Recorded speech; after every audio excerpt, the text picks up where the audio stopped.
They shall grow not old, as we that are left grow old. Age shall not weary them, nor the years condemn. At the going down of the sun, and in the morning, we will remember them,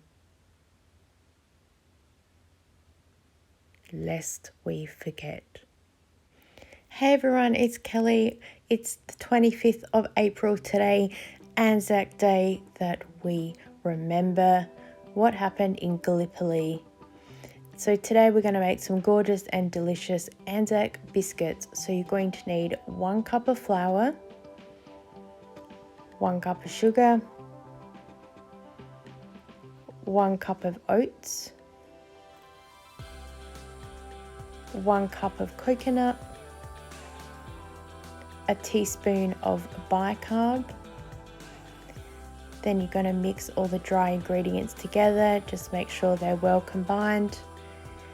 Then you're going to create a well in the center and pour in your wet ingredients.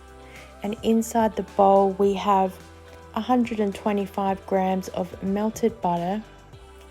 I have here 2 tablespoons of golden syrup, 2 tablespoons of boiling water. And we're going to pour all of that in, and then you're going to mix everything around until it's well combined. While I'm mixing up my ingredients, I thought I would just read you a little bit from the book here. Anzac, Australian and New Zealand Army Corps. It came into use when the Australian and New Zealand soldiers were grouped in Egypt prior to landing at Gallipoli in April 1915. The Anzac biscuit is said to have been evolved from the soldier's biscuit, which they claimed would nearly break their teeth when they had to eat them. And by baking these biscuits, they were often posted over to the soldiers with other treats such as sweets or cigarettes or local newspapers to the troops. The families at home were then connected with their loved ones on the front line. Receiving a package from home would have been a great source of comforts, especially in the horrors of war. Especially to receive some home-baked goodies, it would just connect you to your loved ones. These biscuits are often baked for RSL clubs to use as fundraising, especially on Anzac Day or any other events, but they are enjoyed all year round by many people. Of course, you can buy them in the store, but why do that when you can make them so easily at home? So I'm just dishing out some guessing of biscuit sizing.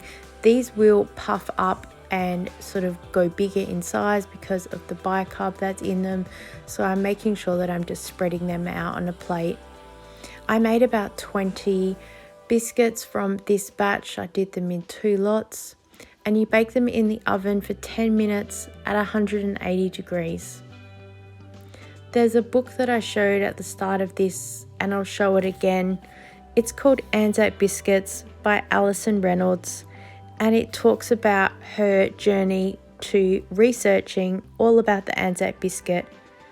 She has on the back here, Anzac biscuits baked in Australia and New Zealand for over a century have a powerful connection to the national identity and culture of both countries. What is the story of this national icon? Were they eaten by troops during the First World War? When did coconut make the appearance? And where do you stand on the debate of whether the Anzac biscuit should be crispy or chewy?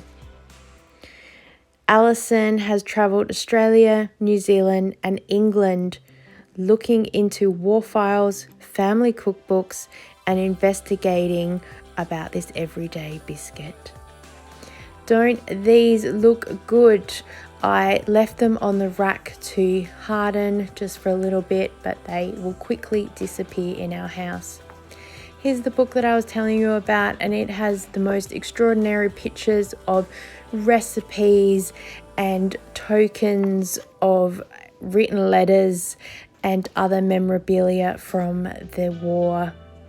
I highly suggest that you check it out. Thank you so much for joining with me today. I hope that you get to make your own biscuits. Let me know.